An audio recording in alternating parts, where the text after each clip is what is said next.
Jacinthe Gilbert d'Actonville, ferme Vimbert, ferme de grande culture et ferme laitière. C'est une ferme familiale composée de Mario Vincent, mon conjoint, et nos deux superbes enfants, Alexandre qui va reprendre la relève et Marie-Pierre qui est impliquée déjà un peu partout dans le secteur agricole et qui a démarré son entreprise laitière il y a 3 ans.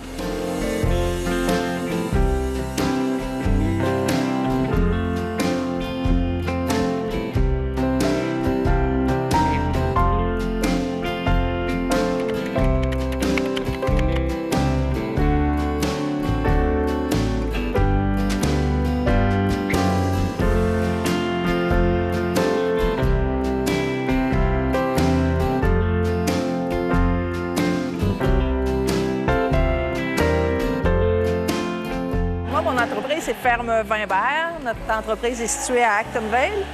C'est une ferme laitière et grande culture.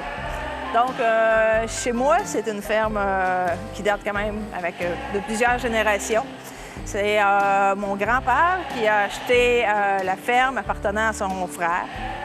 Et à ce moment-là, mon père a établi par la suite sa famille.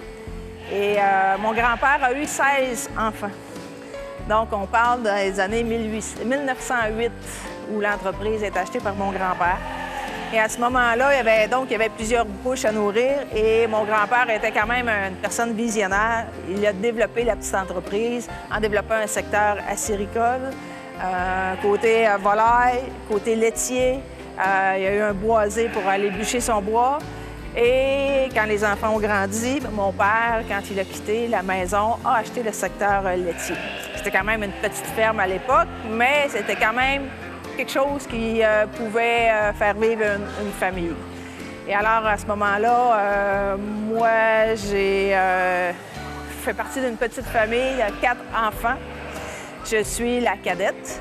Et moi, l'agriculture, j'ai toujours été passionnée par l'agriculture. Dès mon jeune âge, il y avait un chat, un chien qui passait fuyard et c'est évident qu'il restait à la maison. C'était vraiment une passion pour moi. Je l'ai senti très, très jeune. La formation est importante pour mes parents, donc tous les 4 enfants ont une formation universitaire. Moi, j'ai fait un bac en activité physique. Et par la suite, l'objectif était toujours de revenir à la ferme. Donc, je travaillais à l'extérieur et je travaillais également sur la ferme. J'ai eu la chance de rencontrer un conjoint qui était passionné également de l'agriculture. Et ensemble, nous avons décidé en 1989 d'acheter la ferme appartenant à mes parents pour qu'ils puissent prendre leur retraite. À ce moment-là, c'était une ferme à environ 35 vaches laitières. Et puis, notre objectif a été de grossir l'entreprise, de développer des marchés. Et moi, mon défi, ma passion était pour la génétique.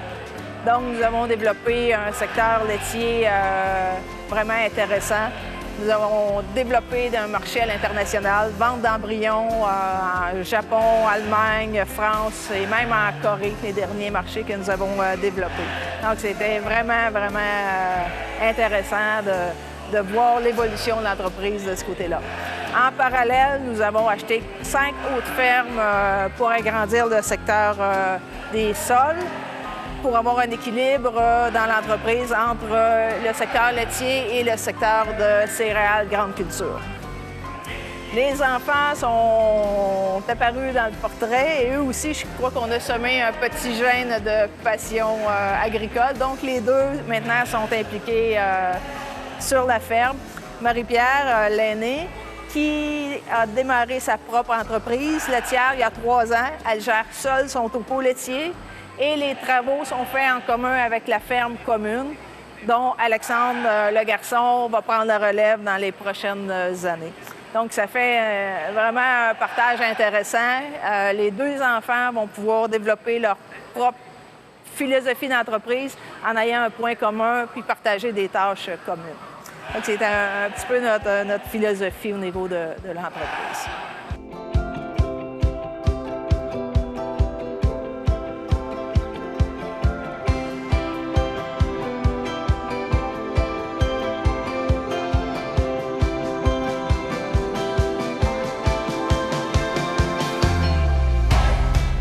Le volet génétique, c'est C'est un marché qui devient intéressant et très, très, très pointu parce que la science fait partie maintenant avec ce qu'on appelle la génomique.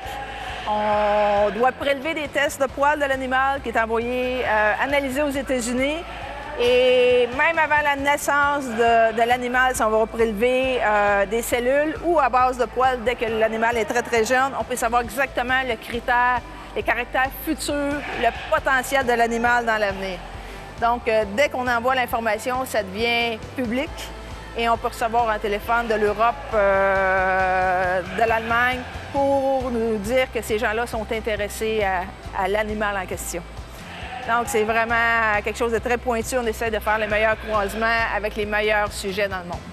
C'est toujours l'évolution de la race, essayer d'améliorer les sujets au niveau longévité, au niveau productivité, au niveau qualité de l'animal, conformation également.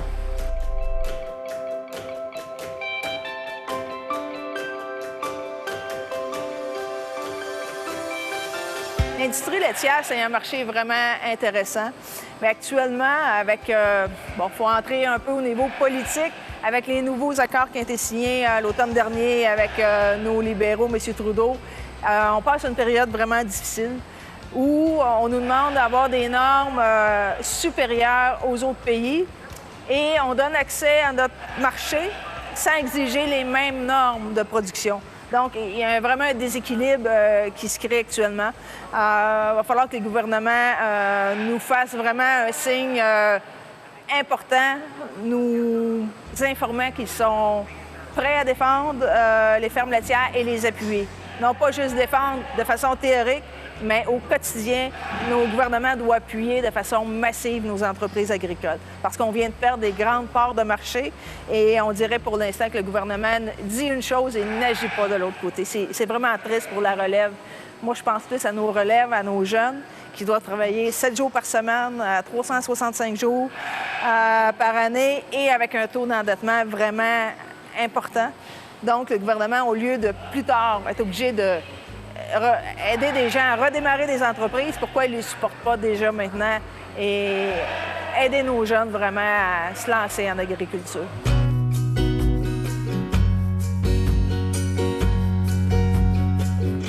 Oui, il y a vraiment une unanimité au niveau des producteurs qu'on a besoin de support actuellement. Mais on ne sent pas que les politiques ont une conscience vraiment sur le terrain en disant que nous, on est là pour nourrir l'humanité. C'est un des rôles les plus importants au niveau social, c'est de nourrir la population et de les soigner. Et au niveau nourrir la population, on a des terres, nous avons des ressources, mais au niveau politique, on ne voit pas d'action importante nous signifiant que c'est important de conserver ces ressources-là et que les gens développent au niveau de leurs entreprises des produits que le consommateur va pouvoir retrouver à bon prix, à de très grande qualité et en abondance. Le Québec est bien positionné. Nous avons une qualité de terre exceptionnelle ici au Québec. Et ici, la région de Saint-Hyacinthe, c'est dans les terres les plus dispendieuses que l'on retrouve. Il y a un potentiel extraordinaire, mais il faut être concurrentiel dans les marchés. Et si on veut être concurrentiel, on doit exiger les mêmes normes pour produire et vendre. Même chose quand on offre un accès à nos marchés, il faut être sur une même base, sinon on ne peut être concurrentiel. Et c'est le point qui est à choc actuellement. On met de la pression, mais les actions, je crois qu'au niveau politique, ça semble excessivement complexe. C'est une question de pression et de pouvoir politique. Et il y a d'énormes lobbies. Et puis, je pense que malgré tout ça, il faut protéger notre alimentation.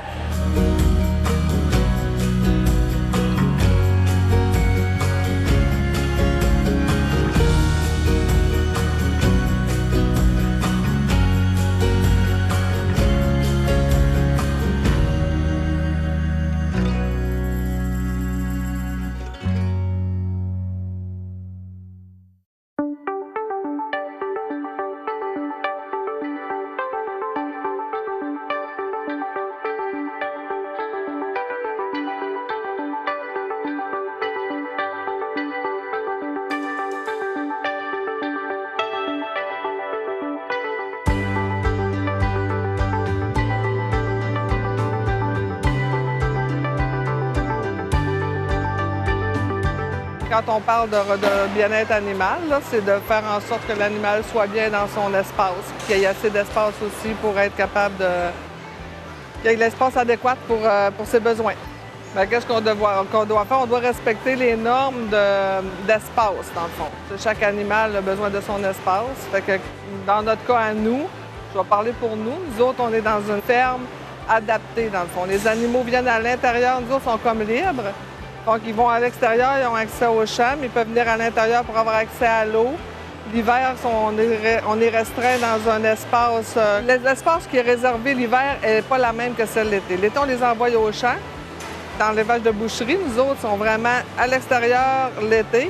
Ils sont à l'extérieur aussi l'hiver, mais sont dans un milieu restreint où ils ne peuvent pas avoir accès au pâturage parce qu'il n'y en a pas l'hiver, évidemment, ils sont sur les bancs de neige. Donc, ils sont à l'intérieur, ils ont accès à l'intérieur puis à l'extérieur, mais l'été, ils sont au champ.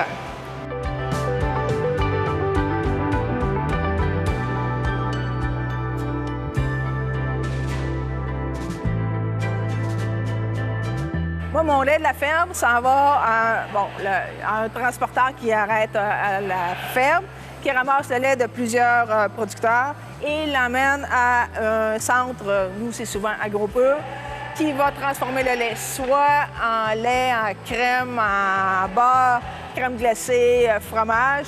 Et là, on embarque dans la chaîne de distribution et par la suite se retrouver au détaillant et en dernière ligne, le consommateur peut acheter. Donc, on a quand même une ligne assez longue de distribution avant que le produit arrive au consommateur. Au Québec, on a une grande fédération qui régit tout ce qui est par rapport au marché du secteur laitier. Si on traverse la ligne aux États-Unis, l'agriculture est subventionnée de façon à coût de milliards. Donc, oui, on est concurrentiel au niveau production. Dans le contexte actuel ici au Québec, on a, exemple, la température en hiver, il faut vivre avec. Nos coûts sont plus élevés. On doit entreposer tous nos fourrages, tandis que si on s'en va en Californie, par exemple, où les animaux sont dehors, à l'extérieur, où le coût de production sont moins élevés, oui, le prix du lait, en théorie, je le mets bien entre guillemets, peut être moins élevé. Mais sauf si on rajoute les coûts de transport, on arrive exactement au même en bout de ligne. Donc, il faut faire attention quand on dit que le lait aux États-Unis est moins dispendieux. Oui et non. C'est comme faire fabriquer du linge à l'extérieur dans un autre pays, rendu au niveau du consommateur, ce qui est vraiment moins dispendieux qu'un tissu qu'on fait fabriquer ici. Il faut faire attention à toute la chaîne qui est impliquée au niveau avant de se rendre au consommateur. Le prix est le même en fonction des composantes, en fonction du gras qu'on retrouve dans notre lait, au niveau du test de protéines. Donc, les marges sont vraiment établies, préétablies à la grandeur du Québec et c'est équitable.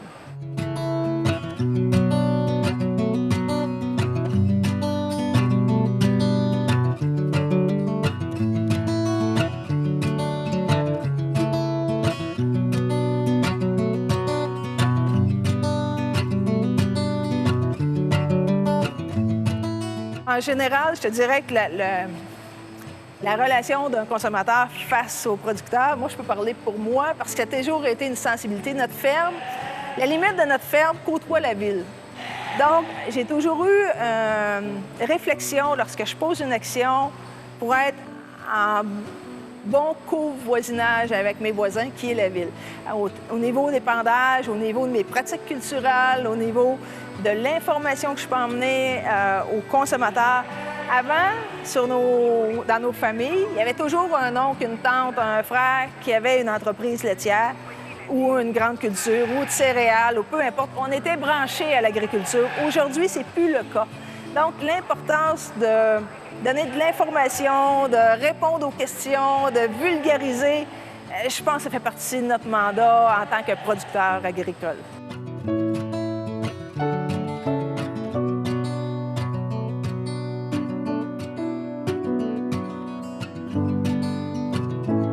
Il y a vraiment une évolution technologique qu'on voit dans le secteur agricole comme dans tous les secteurs. On ne passe pas à côté du problème de main-d'œuvre, donc on doit s'automatiser le plus possible. De notre côté, on a fait un choix d'installer des robots de traite. On en avait un, on installe cette semaine le deuxième. C'est vraiment dispendieux comme technologie, mais c'est pour pallier au manque de main-d'œuvre, c'est pour donner un peu de flexibilité à nos employés. On peut avoir des horaires un petit peu plus flexibles. Tenter de performer davantage en allant chercher une deuxième ou troisième traite par jour. Donc, on vise un petit peu une augmentation de production d'environ 10 %. Alors, on tente de rentabiliser, il faut rentabiliser ces équipements-là. Donc, c'est les marges et les sous qui restent en bout de ligne qui vont servir à rentabiliser la robotisation.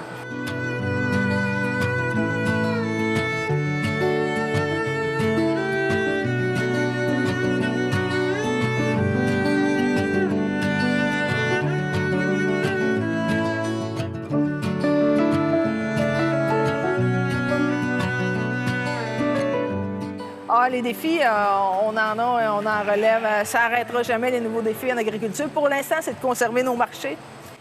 C'est d'aller chercher une valeur ajoutée à nos produits. Quand on pense qu'on vend actuellement le prix de nos grains environ le même prix qu'il y a 25 ans, alors que le prix des terres a multiplié par 10, je crois que notre gain de productivité se perd dans la chaîne de distribution. Il y a beaucoup de personnes qui vont interférer entre le producteur et le consommateur. Et ces gens-là vont chercher le profit, une grande partie du profit, qui, à notre avis, devrait revenir en partie aux producteurs pour leur aider à baisser leur coût d'endettement. Parce que les fermes sont vraiment endettées, investissent beaucoup, croient à l'agriculture, mais il y a des limites quand même à un seuil de rentabilité. Dans certaines provinces, les gens n'arrivent plus à payer le capital sur nos fermes, ils payent seulement l'intérêt. Donc, on arrive à un point là où on doit vraiment se questionner et avoir un appui important de la part des gens qui nous gouvernent.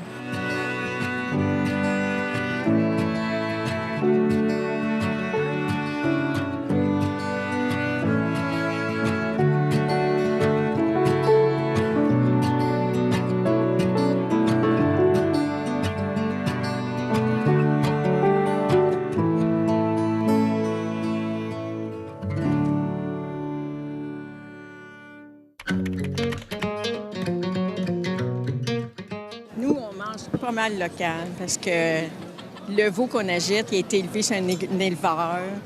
Tu vois, les œufs aussi, c'est l'éleveur. Puis le poulet, j'ai mon neveu qui élevait des poulets, qu'on l'achetait de lui. Tu sais, on aime ça manger. J'achète beaucoup de fruits et légumes d'ici. Même l'hiver, j'en achète pas qui viennent de l'extérieur.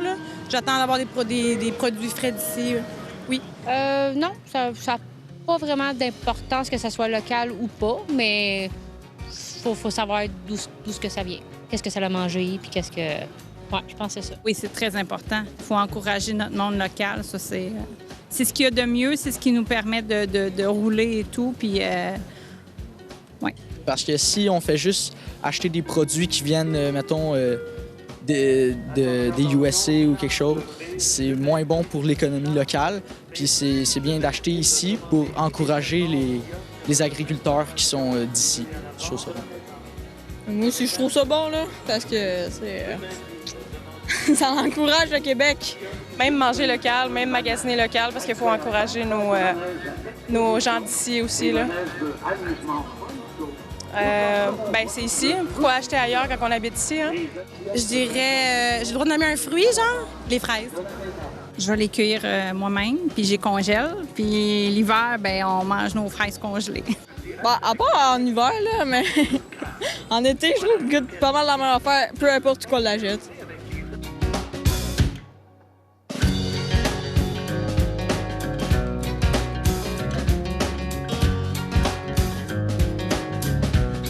Quand on parle d'animaux en stabulation libre par rapport à animaux entravés ou attachés, il y a des plus et des moins dans tous les deux façons de fonctionner.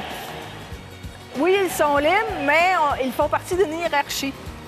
Donc, les plus faibles vont en subir davantage de conséquences que lorsque les animaux sont attachés, chacun à leur position, ils sont bien nourris, ils sont confortables, mais n'ont pas à se défendre contre un éventuel agresseur qui va venir. Donc, moi, je considère que les deux ont leurs avantages et leurs inconvénients. Il n'y a pas de monde parfait.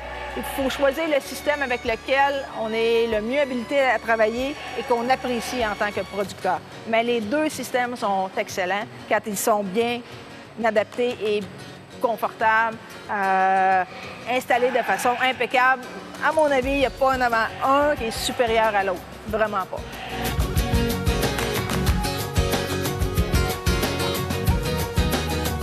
Le bien-être animal, c'est des mots qu'on entend de plus en plus parler, mais qui étaient quand même très, très présents sur les fermes parce que nous, on vit avec la longévité de nos animaux. Si nos animaux sont bien, ils vont produire plus, ils vont vivre plus longtemps. Donc, c'est un souci qu'on a et qu'on avait de façon permanente, mais on entend parler de plus en plus souvent, c'est bien.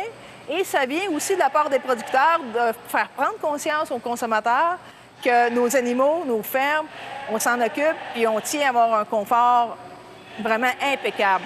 Au niveau des normes, je pense que c'est important aussi d'avoir une base de travail au niveau du confort animal. On voit beaucoup de manifestants dans différents pays, mais nos animaux, on les aime comme la prunelle de nos yeux, on s'en occupe, puis c'est important pour nous, le bien-être animal, c'est fondamental. Moi, je suis prêt à investir davantage si j'ai un retour. Mais on parle souvent de bien-être animal, mais on entend peu parler de bien-être des producteurs. Ça me tracasse de plus en plus parce qu'actuellement, le niveau de suicide des producteurs agricoles augmente d'année après année. Et on n'entend pas de préoccupation de ce côté-là. Alors, moi, ça me questionne énormément. On se préoccupe des animaux, mais on oublie les êtres humains qui sont impliqués et qui se dévouent corps et âme dans leur entreprise. Mon questionnement est beaucoup plus à ce niveau-là actuellement.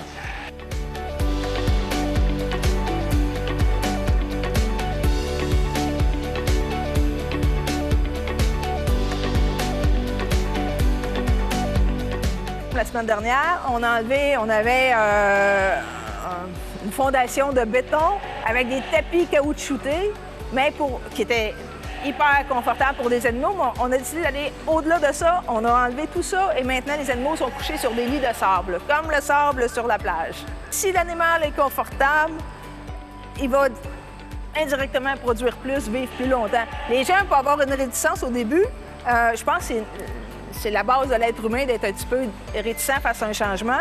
Mais quand les gens viennent cogner à ta porte, hey, est-ce que je peux visiter ta ferme? Apparemment que tu as fait tel changement et qu'on leur explique le bienfait, les gens vont y penser, puis peut-être une année ou deux après, dire hey, c'est intéressant, je vais le faire chez moi.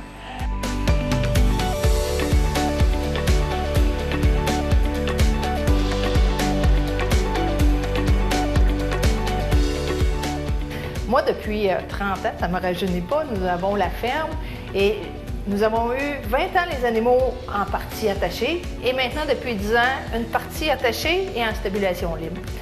Je dois te dire que quand on avait nos animaux entièrement en partie entravés, attachés, j'ai eu des vaches qui ont vécu jusqu'à 13-14 ans. Et maintenant, depuis 10 ans que je travaille avec des animaux en partie en stabulation libre, je peux vous dire que oui, il y a des avantages, mais j'aurai jamais d'animaux qui vont vivre aussi longtemps qu'en partie attachée. Parce que la partie attachée, nos animaux sont traités aux petits oignons. La meilleure référence que je peux te donner, lorsqu'un animal qui a un problème en partie libre, on l'amène attaché. Pourquoi? Elle n'a pas de compétition, elle a de l'eau fraîche à la journée longue, elle a son alimentation devant elle, donc elle est comme dans son nid de paille, hyper heureuse, et pas parce qu'elle a une chaîne au cou qu'elle est maltraitée. On fait souvent des mauvaises associations, et mon niveau de production était plus élevé en partie attaché que libre. Nous, en tant qu'humains, on croit avoir une intelligence absolue et répondre à toutes les questions imaginables. Alors que nous, en tant que producteurs, on vise la meilleure productivité de nos animaux en fonction de leurs besoins à eux. Je n'ai pas à m'imaginer comment ils devraient être bien. J'ai juste à la regarder aller, respecter le rythme de vie, le rituel, et à ce moment-là, eux vont être heureux, vont bien produire et vont avoir une longévité supérieure. On doit favoriser l'animal, qu'il soit attaché ou libre. L'important, c'est le confort. Si on respecte la norme de confort, ces animaux-là sont d'un rituel incroyable. Si on respecte le rythme, ils sont heureux, attachés ou libres.